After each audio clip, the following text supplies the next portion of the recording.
အားလုံးပဲမင်္ဂလာပါ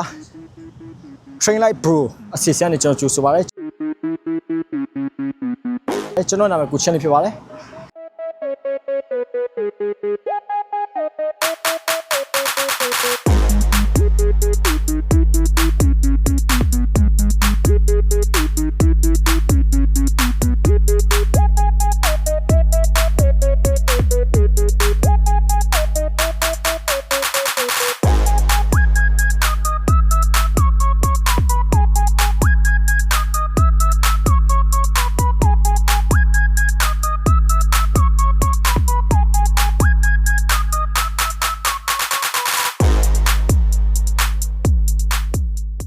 ဒီနေ့မှာဆိုဘောလုံးမှာရည်ကြီးဆုံးကတော့ fast shot ပေါ့နော် fast shot ရည်ကြီးဆုံးဖြစ်တယ်ဒီ fast shot မှာအဓိက foundation basic ကတော့ ball control ပေါ့အဲကြောင့်ကျွန်တော်ဒီနေ့မှာ ball control နဲ့ပတ်သက်တဲ့exercise လေးမျိုးကျွန်တော်ပူချပြီးတော့မှာပြောပါတယ်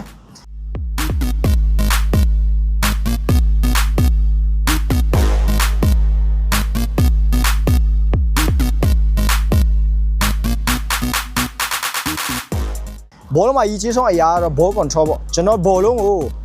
အရင်ဆုံး ball control မလုပ်ခင်မှာကျွန်တော်တို့ရဲ့ ball feeling ဆိုတာရည်ကြီးတယ်ဘောလုံးပေါ်မှာကျွန်တော်ရဲ့ feeling ထားတတ်ပြီးမှ feeling တစ်ခုရှိလာရင်ဆိုရင် ball control ကလည်းလွယ်တယ်လို့ဘောလုံးကိုလည်းကစားရလွယ်ဖြစ်တယ်ဒါကြောင့်ကျွန်တော်တို့ first shot မှာရည်ကြီးဆုံးကတော့ ball control ဖြစ်ပါတယ်ဒါကြောင့် ball control ကတော့ကျွန်တော်တို့ရဲ့ဒီဘောလုံးမှာအဓိကကျဆုံး basic foundation တစ်ခုဖြစ်ပါတယ်ဘောလုံးကိုအောက်တစ်ချက်အပေါ်ကိုအမြင့်ကန်မယ်ပြန်ထိမ့်မယ်ပေါ့နော်ဘောလုံးကိုအောက်တစ်ချက်အပေါ်တစ်ချက်ထိမ့်မယ်အောက်ဘက်ကို feeling ပေါ့နော်ပြန်လာမယ်ကံမယ်ရှေ့တော့ကြည့်မယ်ထိမ့်မယ်ဘာလို့ကျွန်တော်ကောင်းလှည့်လဲဆိုတော့နောက်မှကင်ရှိတာဆိုတော့တစ်ခါတည်းပါတယ်ပေါ့နော်ပူလီချင်တာကြောင့်တို့က scan နေများဖတ်ပြရတယ်ဘောလုံးမှာဆိုကျွန်တော်တို့ကစားတဲ့ခါမှာပေါ့နော်ဒီရှီကိုပဲကြည့်လို့မရဘူးဘောလုံးလက်ခံတော့မယ်ဆိုရင်ခုနောက်မှကင်ရှိတာဆိုတော့ကျွန်တော်အများကြီးကြည့်ရဖြစ်တာအဲကြောင့်ကျွန်တော်တို့ဘောလုံးကို control လည်းပါမယ် scanning လည်းပါမယ်ပေါ့နော် fast shot လည်းပါဖြစ်တဲ့ကြောင့်ကျွန်တော်တို့ပူဆင်းရောက်ရှင်ဆိုတော့ဒီတိုင်းပဲဒီကျမှာကမ်းမဲကြည့်မယ် control ကမ်းမဲနောက်ကြည့်မယ် control ဒီလိုပေါ့နော်ပြီးရင်တော့တစ်ချက်အောက်ကိုချမယ်ထိမ့်မယ်ပြမမယ်ကမ်းမဲဒါလေးထိမ့်မယ်ထိမ့်မယ်ကမ်းမဲဒါလေးထိမ့်မယ်ဒါလေးထိမ့်မယ်ကမ်းမဲထိမ့်မယ်ဒါဘောအဓိကဘောလုံးရဲ့အခြေခံ ball control ပေါ့ဗျာနော်အဲ့ဒါကြီးကျတယ်ဘာကြောင့် ear ပေါ့နော်လီပေါ်မှာရှစ်ဘောလုံးကိုဖမ်းမှထိန်းတဲ့နည်းဖြစ်ပါတယ်ကျွန်တော်ဘောလုံးကိုအောက်အနှိပ်တစ်ခုအပေါ်တစ်ခုနောက်ကြည့်မယ်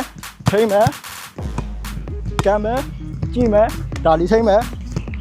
အဲ့ဒီ first ရတော့ရှင်ကျွန်တော်တို့လူတလူကစားလို့ရမှာဖြစ်ပါတယ်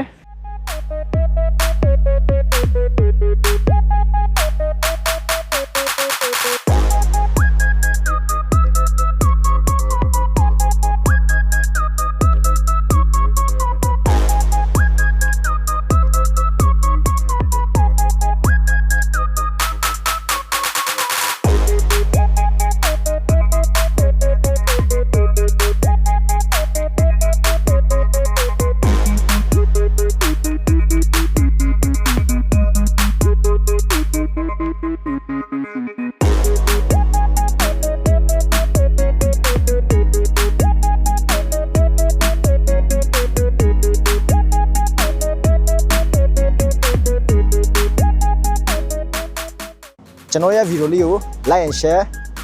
follower comment အားလုံးပြဖို့မြတ်တာခံပါတယ် train light ပူအစီအစဉ်ကိုဒီထက်မကအားပြဖို့လည်းပြောချင်ပါတယ်ကျွန်တော်လာမယ့်ဗီဒီယိုမှာလည်း like and share ဆက်ပြီးမှကြည့်ရှုအားပေးကြပါအောင်လို့မြတ်တာခံပါတယ်အားလုံးထူးချစ်တင်ရှိပါခင်ဗျာ